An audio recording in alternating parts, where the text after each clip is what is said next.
Folks, it's Brian here with my Princes of the Apocalypse campaign, GM musings, and review of the module, campaign guide, whatever you call it. Well, finally, we got a group going again.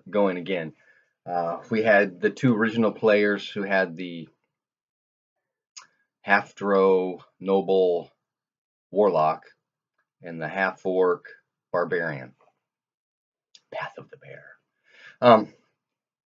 So these two, last time we met, had beaten up some pirates at Warmford, Warmford, and then traveled upriver to dump their bodies. So they go an hour because they don't want them, waking up on them in the boat and having to do something drastic to them. So they go a mile upriver to dump the bodies off and leave a little note, straight up your life, don't be bad, that kind of stuff, right? So I now have three new players that I have to pull into this campaign. I gave some of them some background. Two of them are wood elves. One's a druid, and the other is a rogue who uses his longbow. Kind of a scout. No issues there. So the druid had received some guidance from his rover circle that, hey, there was some stuff coming down this Mirabar delegation, never made it to Golden Fields. Let's have you go check that out and see what's going on. So that's his drive. He's trying to find what's going on with Mirabar delegation, and then the rogue is simply his escort, his armed companion. And then the third character is a tiefling paladin, and he developed some of his own backstory in the fact that have been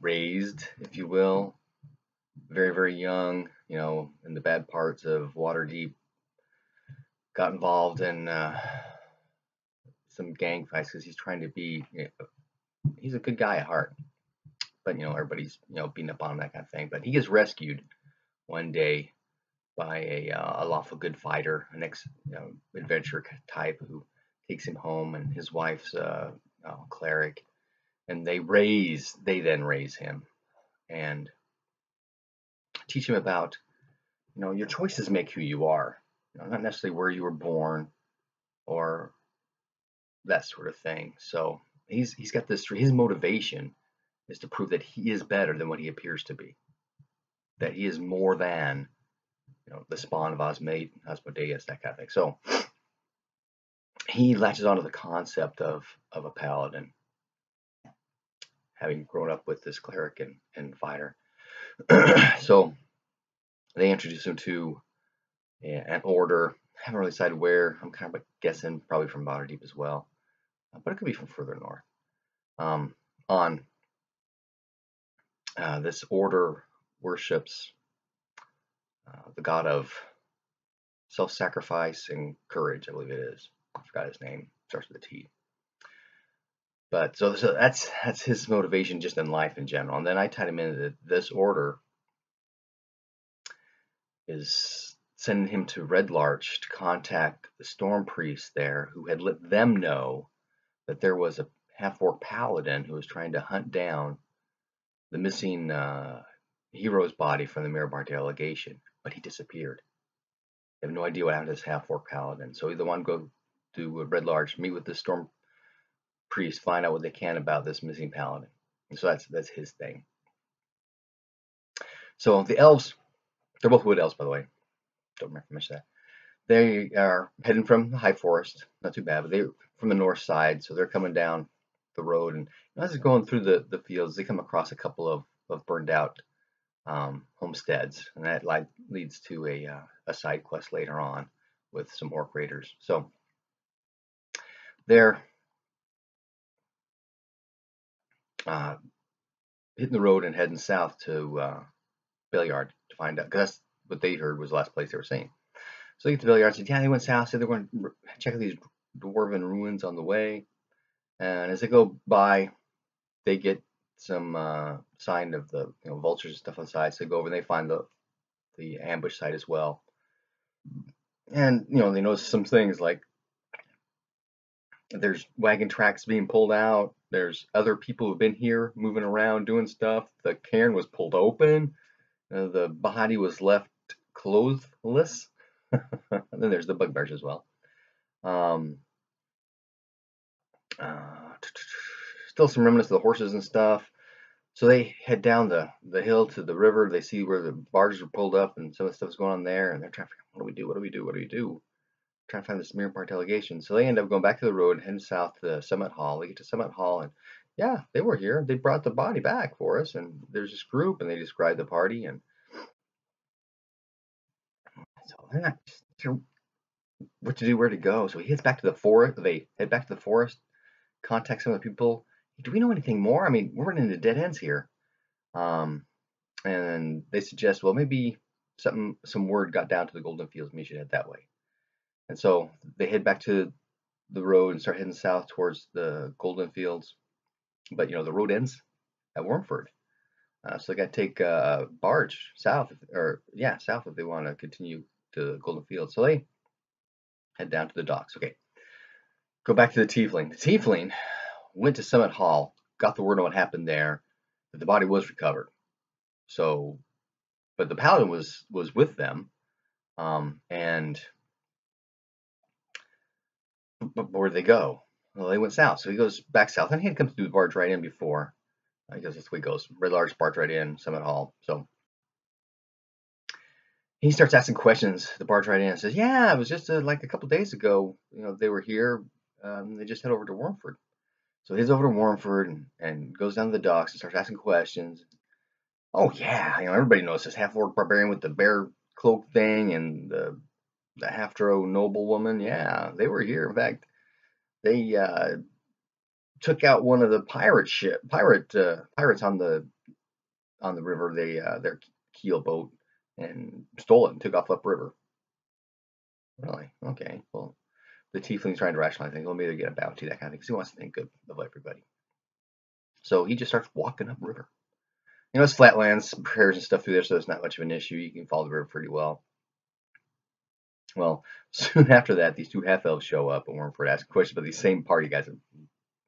The bear thing, the guy with the paladin, they didn't know anything about this paladin guy and the girl and stuff. And so they, in fact, hey, there was a dude here just earlier who was asking about just headed upriver, walking. So they follow and trace, trying to keep an eye on him, not to get too close. Well, they get close at first. Oh, he's a tiefling. Ooh, you know, spawn of the devil, that kind of stuff. And so they back off, and the tieflings use that kind of stuff, just, you know, whatever. Stupid people. So the half elves are back behind, fairly far. Just, you know, keep him in eyesight, kind of thing, following on and trace. And the tiefling comes up on a barge. One of these keel boats has been pulled over the side, and somebody's pulling these bodies off of it and dumping them on the ground. So that's why I pulled the party all together. So the tiefling is talking with them because walking up. Well, actually, the warlock sent her imp, go check this guy out because they see him. Check this guy out. And he goes flying. As soon as he gets within, you know, sensory range, he stops.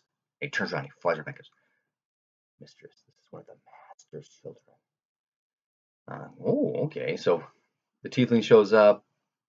The half drow, speaks to him in Infernal, and so they're talking back and forth in Infernal about, you know, what's going on, where they've been, and he's trying to find out about the paladin. He gets the whole story, you know, the paladin getting killed at the monastery, the stone monastery. There's no name to it. Sacred Stone Monastery, and so he feels complete with his thing, but he's wondering that, you know, there are some other strange things going on here. They both did get clues on the weather patterns are here are really weird. Storms coming in very fierce. Sometimes in the day there's this huge dry outs, burning heat, you know, that kind of thing. Some earthquakes in weird places, that stuff kind of thing happening. So there's weird stuff going on that they know just in the background. Well, at this point, the barbarians finish pulling the bodies off. There's actually an NPC dwarf cleric there as well, but he came for the books. He's got his book, so he's going to book it in just a minute. So the barbarian sees, actually spotted one of the wood elves, and so he goes, "Truck out, what are you guys doing out here?" And they kind of he says something. Oh, I forgot what it was. Shoot, it wasn't really clever, but it was interesting, about who they are, and uh, the mistress, takes care of him, that kind of thing. Well, can we talk with the mistress? Oh, sure, yeah, come on. And so they bring these guys in.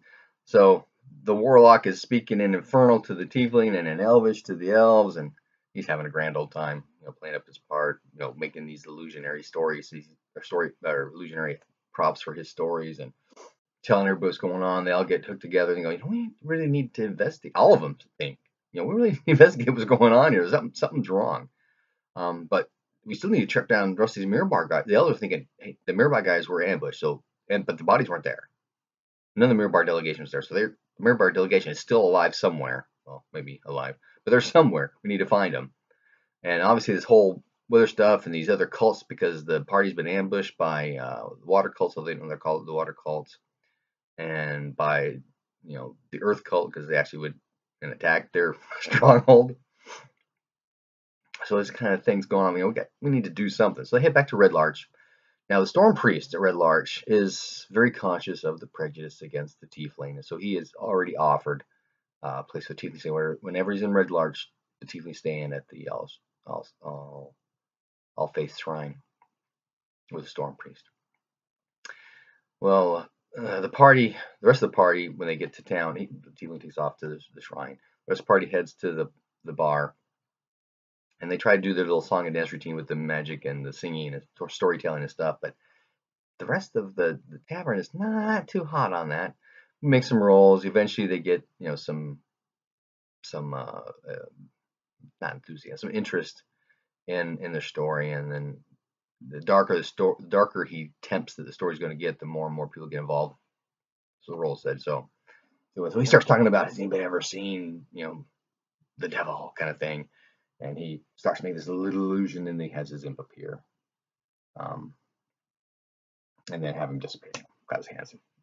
So people were really impressed with that. So they got like 8 gold worth of silver in their hat. They stick a hat out when they do their little magic and storytelling. And so he takes that over to the shrine. He's always making offerings to the shrine, because if you keep the religious people in town happy, maybe things won't be so bad with all the other dumb stuff they did that happens. So he makes an offering to the shrine. He's talking with the Storm Priest, and the Storm Priest is covering for the Tiefling. He won't say anything. He doesn't know they're actually connected. So everybody else, well, the 2 original party members head to the inn. They make payments there to get ahead on their rooms, and then the Wood Elves actually book out town and camp out in the forest. The Druid is very, very animal focused. He's looking at being Path of the Moon when he makes his choice. And they're Wood Elves, so that's just their mindset. They just stay out in the woods.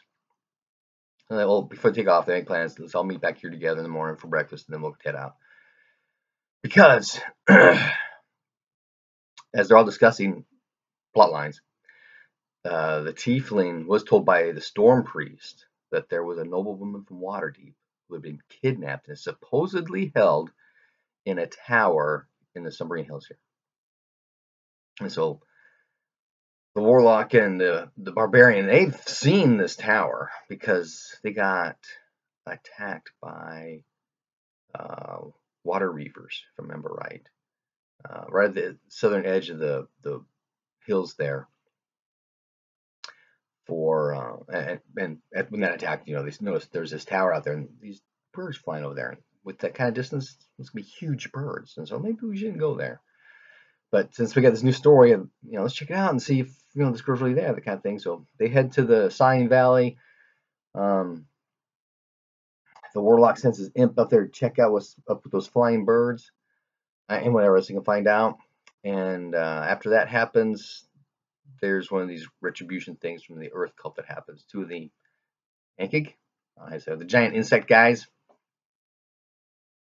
There's an earthquake, everything's rumbling, these 2 things pop up, and so they have a little pile there. And that was one of the things I had planned to happen. Not necessarily right here, but once they get into the hills, depending on where they go, that was going to happen to help give some experience points to these other players, because they're all first level except for the two original guys who were third. So trying to give them some little combat incidents to get them up in levels.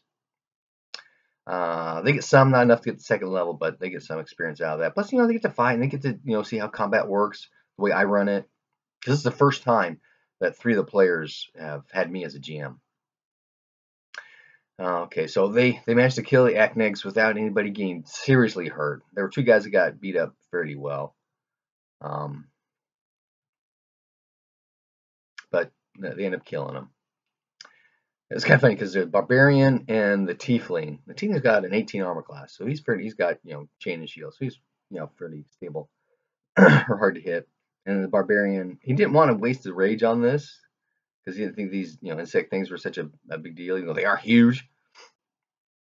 And I use hexes, not squares, and so I've actually got an option on large creatures.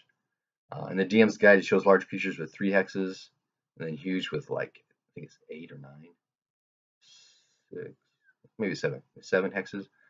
And my fancy trip stuff comes through at this point. These 3 hex guys sometimes aren't 3 hex, they're 4, depending upon how big they are. If they're just upright standing, yeah, they're 3, but if they're long, they're 4. So these Ankegs were 4 hex creatures. How giants differently we were into that. But so after the fight's over, the imp comes back and explains these are giant vultures. Giant vultures? How big is a giant vulture? 10 feet wide wingspan. So the imp jumps onto the ground and goes, well, his head's about here, hops over there, tail's about there, one wing goes out to about here, and the other one goes out to about here. It's a 3 hex creature.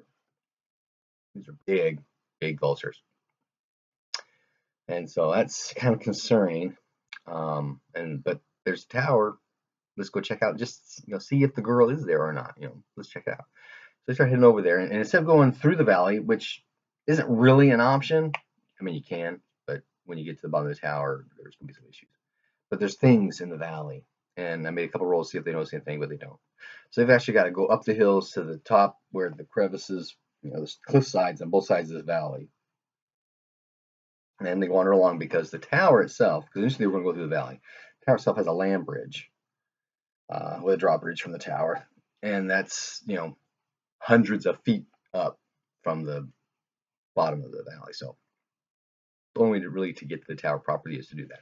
So they travel along. I ask them how close they get to the edge because there are some knoll archers. They're down in the valley who are scanning the sky for things to shoot at. I was going to give them a chance of possibly seeing if they're fairly close to the edge. Does that work? Close to the edge. Then they might get seen. They might get shot at. I say, no, we're going to stay fairly well away from the edge just to make sure we can see the edge, kind of thing. So they make it all the way up to the tower, no problem. And they start discussing, what are we going to do? The picture shows the drawbridge down, and I ran with that. The text somewhere talks about the drawbridge being up because you ring the bell, the drawbridge comes down, the doors open, the girl comes out. But I didn't tell them about the post and the bell. And so they send the imp to go check things out because there's windows in this place, right? So he goes around. He sees a couple of rooms, a kitchen, an armory, a solarium. Goes up, bedrooms. He didn't go all the way around, if I remember right, on the second floor. Because I remember talking about the great room on the other side. Bedrooms, and comes down. And they're talking, what are you going to do? And the warlock decides to send the imp with a rope up to one of the windows of the second story. Now, the map shows the windows in the first story being pretty wide, but it shows them getting more and more narrow the higher you get. So they're almost like arrow slits at the top. So these second story windows are probably kind of thin, but she's a female half-troll, so she's probably thin enough to get through. So the imp goes up there, ties it off to a bed, because the rooms are empty. There's 2 beds, chests, that kind of thing. Ties the rope off to the bed, and so she starts to climb up. Now, I had envisioned, because the windows are offset from the drawbridge, so if you were to go straight from the drawbridge, there's no windows. Windows are like 10 feet over from the side, so they're off, the rope should be dangling straight down into, below the drawbridge kind of thing. So I had pictured in my head that she was holding on to one end of the rope while the imp threw up there and did his thing. And so from there, she could just climb up, swing over. I talk about being windy and stuff. And so she, plays this building kind of thing every once in a while. But she had pictured the window was above the drawbridge because later on she's going to be coming back down. She expects to be landing on the drawbridge. And that wouldn't technically happen. So it got kind of confusing for a bit. Another issue for me to make sure I explain more illicitly. I probably should have drawn it out at this point. Something I did do. I did draw it out. I should have drawn it out. The tower, how big around it is, that kind of thing. Also, I personally have an issue with 10-foot wide hallways. 5 feet wide is stretching it, but I can live with that. So it gets down to, how big are my hexes? I use 5-foot hexes. If you're in now it's the drawbridge itself. Yeah, got it. We're talking about entryways. That's 10 feet, 30 feet long, whatever. But we'll get into combat later on where they're actually in a room and it's 10 by 20. And we're getting like 6 guys. Actually, people are in half hexes and stuff like that. And I have a problem. When you're talking about 5-foot hexes, yeah, people can squirm up. It's not as you can still move through, and so things they work out. Just gets kind of messy on the board. So I keep every once in a while when I see how messy it gets with the figures and the map and stuff, I start thinking maybe I should make these bigger. But still, I did use the 10-foot. I didn't do the 5, so I did the 10-foot on these things, which is what it was. So we'll see. But anyway, so she's climbing up this rope, and the whole time these guys are arguing. And they discussed what to do a number of times because the tiefling just wants to, he went up to check out the doors. They only open from the inside kind of thing. And they're trying to discuss on what they should do, and they were talking for quite a while. So I started making rolls. Is anybody on the top of the tower? Because they saw them walking up. There's 3 guys on the top of the tower. 2 are actually lookouts. The third one's the captain, and he's looking through the looking glass towards Red Larch. And so I've seen them come walking up. And, people do come visit.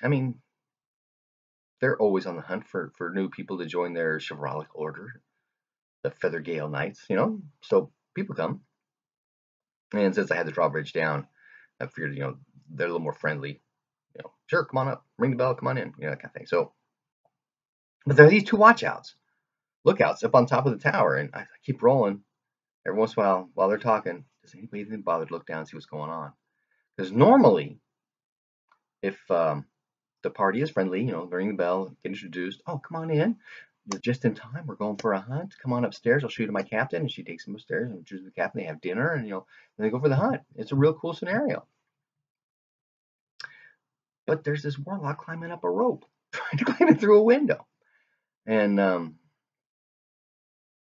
so I finally make a roll where the warlock, because we're discussing it and going, and somebody asks if there's anybody up on that tower, because there's correlations that kind of comes out, and there's something obviously up there, and so she starts to send the imp up just to take a look. When one of them looks over the edge to see what in the world's going on down there, because nobody's come up. They haven't heard any fighting or anything. So they get spied out. But he sees the warlock climbing through windows. Like a story. Okay, bad guys. And he sends one of the guys, jumps on his giant vulture and flies down to really see what's going on. The captain then goes down the tower to alert folks that they're being, invaded and stuff's going on. But pretty much around that point, the vulture guy comes down and lands and asks them, what are they doing, what's going on. The tiefling kind of explains, they're looking for this woman, this girl, Serena, something or other. He goes, ring the bell.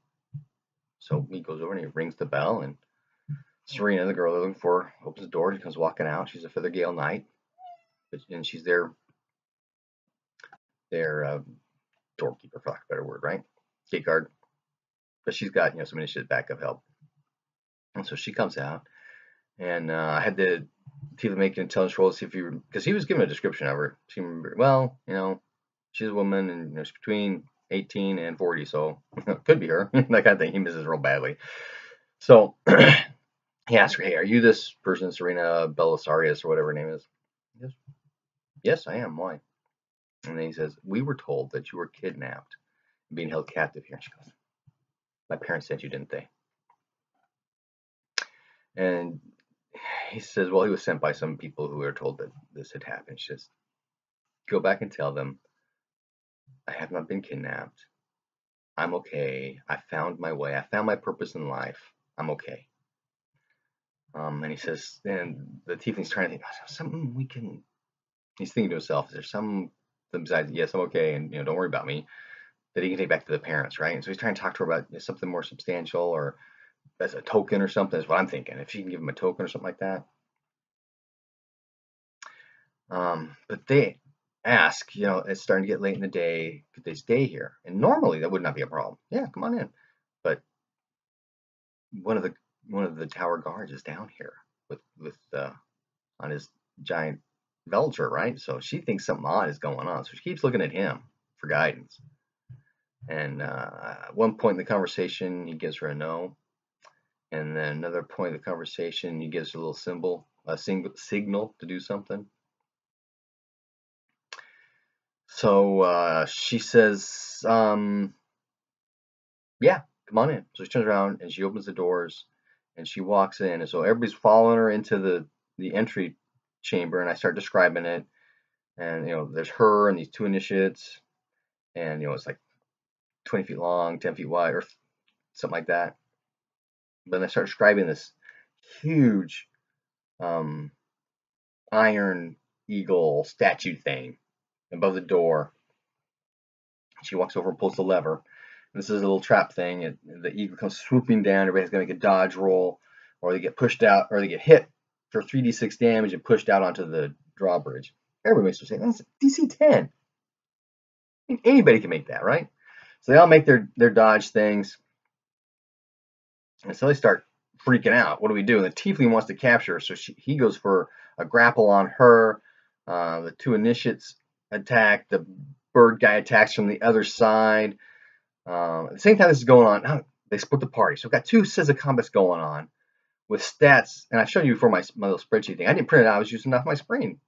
But you're talking about guys at the top of the screen and guys at the bottom of the table, and it's pretty long. So I probably should have printed that out, so I had it on my map, on the board, because I've got hit points, initiative, armor class, all that stuff's out there, right? And if I've got it on my paper, I can just mark off hit points right on the paper that I print out, that kind of thing. And I've done that before. I should have done it for this. I just thinking, they'll go in, ask about the girl, they'll talk, and she'll say, hey, let me teach you, follow the scenario. But no, somebody has to be sneaky. Somebody's going through this second story, and that just threw everything off. So anyway, the warlock's up on the top with her imp. She hears doors getting busted open, somebody yelling, we've got intruders on this level, and then feet running everywhere. So she goes to the door to try to listen to what's going on. Feet are coming her way. Because the guy saw what happened. He knows what window she came in. So she had previously one of the feathered cloaks that they had captured from one of the dead people somewhere. I think it was the shallow graves. But she swaps it out because each of the chests have got nice, clean, fancy new ones. So she swaps it out for that and puts it on. That had happened earlier while she was in the room just checking things out.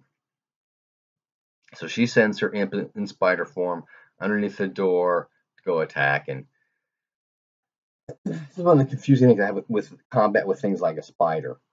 Imp, no problem, because it's flying around, right? You can move places. But how's a spider bite you when it's on the wall? I mean, seriously, it's got to jump on you to bite you, right? So, yeah, that's why it had to happen. Jumped on the back of this guy's neck to bite him. He takes a swipe at it. Missed. I don't know. I should have given him an advantage on that. I don't think I did. Missed. The imp does his bite with the poison. Makes his save. Takes some damage. The other guy's trying to grab it. Throw it to the ground. I'll grab the. Probably just made that one turn, but I didn't. I made it a grapple and then a throw attack kind of thing. So they do the grapple, grab the spider. The spider then bites the guy. He takes damage. He throws it down to the ground. It takes damage. They stomp on it. It takes some damage and it runs off. So we got 2 guards that have been poisoned by this thing that won't seem to die. And the captain then goes in the room, looks out. She's on the rope going down. She'd cast like multi-image kind of thing on her. And he cuts the rope. So remember before I was talking about the rope is hanging off. Here's the drawbridge. Here's the window and the rope. So, okay, he cuts the rope. She falls to the ground. Unless she can do something to stop. And, she's a warlock. She has spells. It's probably something she could do. But she had envisioned, I'm rushing down the rope to the ground, the drawbridge is what she had envisioned. So there was, apologize for miscommunication. I let her land on the, and, she could swing over to land on it. That's not a problem. So I let that happen. So she's on the drawbridge. Giant vulture's there with the knight. There's the 2 knights that were bit by the spider because the spider skirts under the second door and goes on the ceiling, starts inches away to the window. Okay, got that. They pull their spears, they kick open the door, and they're looking everywhere. Where is this monstrous, spider thing? Captain of the guard and one of the other knights book it down the stairs. Should I have timed this out better? Yeah, I did. I actually waited for dramatic effect. It wouldn't be a good time for these guys to show up. So back down to the bottom level. Fighting going on. The tiefling has grappled the girl, and he's trying to choke her out, essentially, knock her unconscious. So I just have him do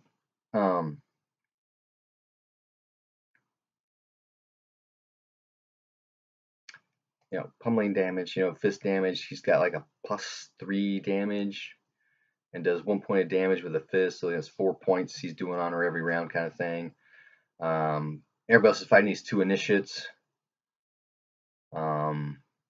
At that point, the door pops open, and it's not right. Because they kill off the initiates pretty quick, because they're not tough. Kill off the initiates, and then the Feathergale knight that was with the captain, because he's actually faster than the captain is, gets down first. He comes through the doors, so he engages and starts fighting. The archer's in there. He's shooting at like point blank range almost. It's like 5-10 feet. The druid is outside with the whip. He's using his thorn whip spell, his cantrip, to whip the knight that's on the vulture, try and pull him off. The girl gets down, well, not yet, but she'll get down and start fighting with the vulture and those guys. The captain of the guard comes in behind the knight. So they got the knight and the captain of the tower in the entry area. Tiefling is choking out the girl. He actually gets a crit and she goes out. The druid's outside. Warlock's on the wall. The spider's coming down. The barbarian is inside. But he goes to go outside to fight the vulture because the vulture's attacking twice, and the druid goes down. Now the druid had previously didn't speak with animals to the vulture. He was speaking with it, and the vulture's very happy. Now, these guys give them food all the time. They have to go and kill all kinds of things. It's great. No, it doesn't say that. It just says he's happier. Yeah, these people treat us really well. We get fed really well. It's all nice. And so the vulture's very happy. And the druid's kind of trying to give us, if you ever want to get free, just let me know. I can help you out. That kind of thing. You're a slave to these people. Well, masters are great. That kind of thing. So, vulture's intelligence 6, right? So, we got the druid down, barbarian attacking the knight and the vulture. The warlock coming down, the spider comes in. The captain of the guard saw the spider when he did to his guys, so he attacks the spider Makes 2 attacks. First attack hits, is enough to put it out. Second attack's a fumble, so he drops his sword. The knight is like in the middle of the room, and he's attacking the bowman because the bowman had shot him. And at that point, the girl is down. She gets inside, starts doing Eldritch Blast at the captain of the guard. So everybody now is down here doing something to somebody. Druid is out. More fighting goes on. The rogue goes down. More fighting goes on. And at this point, I remembered or realized or kicked myself in the ass. I don't know. Captain of the guard, and in fact, all of Feathergale Knights has spells. And he's got some decent spells. In fact, one of them is haste. So when he saw the guys break in and went to go raise the alarm, he should have done haste on himself initially. That's the first thing he should have done. Everything would have gone much faster. He would have done the first level much faster. And besides attacking twice around, he'd be attacking 3 times around. And his armor class would go from 14 up to 15, I think it is. And then he's got a parry thing, which I forgot about, which boosted up to 6, 2 more. So, I made a whole bunch of mistakes fighting this guy. I didn't read through him and his stats well enough beforehand. I mean, I perused the stuff, but again, the book says Feathergale Knight or Captain Thomas Delarian, whatever his name is. Look at chapter 7. So you're constantly flipping back to the thing. That's why I printed all that stuff off so I had them all in place. But, again, did I read how many experience points is he worth, and what are his special abilities and disabilities, and his attack forms and all that kind of stuff? Not until we actually got into combat. I probably should have, because that's what he should have done. He should have. And at that point, I realized all this stuff's going on. Going, is he going to have time to do a haste or not? At this point, I figure no, but there's this chick casting Eldritch Blast at him. It's really pissing him off. So he does a misty step back to by her.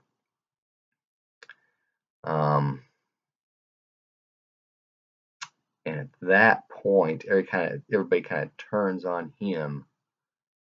And the barbarian's raging, and he killed the vulture and the knight.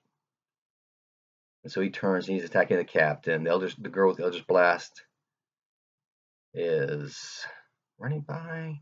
She got outside at one point, but she's shooting at him. The tiefling after he choked her out, listed by a drop, so he's attacking too. At this point,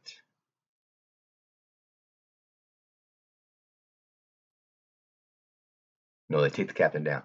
They finally get the captain down. And so all the bad guys are down when the doors open. And standing there, the barbarian goes running through the doors, as it was. The barbarian runs in through the doors and runs right into, it's called a hurricane. It's kind of a monk magic user person. Standing there, he's flanked by 3 initiates. Now, the initiates just have daggers. I didn't tell all that to him, so he backs out, takes the free attack, takes a little bit of damage, and he books it out there, and they start running. And the initiates all move faster, because we roll initiative again. I'll move faster than the hurricane, so they go into their initiates, their manics, they're attacking. They go in to attack the barbarian, and the barbarian takes him out pretty quick. The tiefling drags the girl out, does laying on hands on the rogue for just 1 point. But he has to make more saving throws. The druid by this point had made all of his saving throws, so he's stable. And he gets to the druid. Later on, he'll give her 1 point of laying on of hands and continue to run. The Eldritch Blast chick is running. Just like the Sacred Stone Monastery. We stepped into the rat's nest. Or the hornet's nest. We need to run. And the barbarian's thinking, and he hit one of the initiates and killed it. I think I got like 12 hit points. He's probably looking at my screen, because my screen's got the hit point stuff on there. So he's the young player. He's a teenager. So I try to minimize his metagaming. But I roll rolls out in the open. I have no issues with that. But they don't need to be seeing their stats and how much hit points they have and all that kind of stuff. So I'm keeping track of the hit points in the back of my book. And so I've got to keep referring back for armor classes and initiative stuff and their damage and things. So I'm scrolling up and down my spreadsheet, and it did delay the combat. Besides the fact that we were running 2 combats, and they're fairly significant, and they finally get down to 1, and it's even more significant. It dragged on. It did drag on, and it dragged on. And it's one of the things I need. Like I said, if I printed these things out, I have it right there. I can just look and just mark off, and we can do things. So lesson learned there. So Tiefling's trying to take off, and Initiatives were coming in to attack. They're just with knives, and the barbarians going, "Oh, we can take these guys. We can take these guys. They only got 12 hit points. We can kill them easy." And everybody's going, "Now we need to get out of here. We need to get out of here. We need to get out of here." And the hurricane has this gust of wind spell that he was going to cast. His point was blow all these guys over, blow them off the drawbridge, that kind of thing. So he was going to do is keep moving out for a bonus action and keep changing the way the wind blows. Everybody's got to make a strength roll to stay where they are, and that kind of thing. So that's what his plan was to do. But the barbarian decides, okay, we'll book it. He takes off. But the warlock, who's at 90 feet at this point, max range for the Eldritch Blast, decides to do a final Eldritch Blast on one of the initiates. Does a fumble, so ends up nailing the warlock, who was straight in the way, in the back, and puts him down.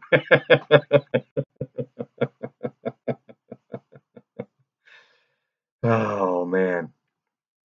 But at this point, the druid is up, does some kind of healing hands on him. They get up and run. The tiefling does grab the girl and starts to run. Oh, while they're all discussing, maybe we can get these guys. There's only these 2 initiatives and this one guy. Maybe we can go back in and fight some more. If they do that, they're going to die, because behind wave 2, actually wave 3, is a wave 4. And so I give them a little warning. Okay, everybody make perception checks, and the druid hears down below them wooden doors opening up. And so they start thinking, maybe they've got something down there that's going to fly up and come and get us. And so they all start to book. And that's where we ended everything, because it was 2 o'clock in the morning. And we were initially supposed to start at 7. All the players didn't get there till closer to 8. And plus, we had a lot of this whole role play on how we get everybody together going on. So it took us a while before I actually started doing venturing. And like I said, that huge combat did take forever. And mostly it was my fault, because I had to keep scrolling up and down to check on things with the characters and their stats and stuff. Because when I wrote stuff down, just simple things, hit points and armor class kind of thing. But then you got to keep checking their damage and what other things they can do and stuff. And after I remembered that the captain of the tower had all this magic, I remember that Feathergale knights, each of them had magic too. Nothing significant, but maybe there's something they could have used to help, tactically the situation. I'm not sure. But anyway, we're hitting 43 minutes here, actually almost 44. So it's been a long one. So apologize, but it was great to be playing again and to get the campaign going again and get the whole group together playing. They seemed to have a great time. A couple of them thanked me because it's the first time I GM'd for them. I didn't even think about that. Just when I start GMing, I'm GMing. We're doing stuff. Thought overall it went fairly well. It did last a long time, and that combat just got complicated, more and more complicated. So I could have helped myself by having the printouts. And could I have tracked more on timing and been more realistic? Very likely, because it's very likely that no. There's only a couple of rounds of combat. That's only 10, 20, 30 seconds. It takes a while to run downstairs. So maybe things worked out all right. But I wasn't really tracking too much on time. It's kind of in my head about how long it's taken, and watching the scenarios have the dramatic effects, which worked out pretty well. People get killed, in comes a knight and the captain. They get knocked out. Oh, by the way, since the captain is a significant character here, I went ahead and rolled death saving throws for me. Made all 3 of them right in a row. I just rolled 3 d20s just to see is he going to survive or not. So he survived. And the hurricane is going to bring everybody in and lock up the place. But they did hear doors opening below. There are like 4 hippogriffs and 3 giant vultures, all with knives. They're gonna come out and see what's going on.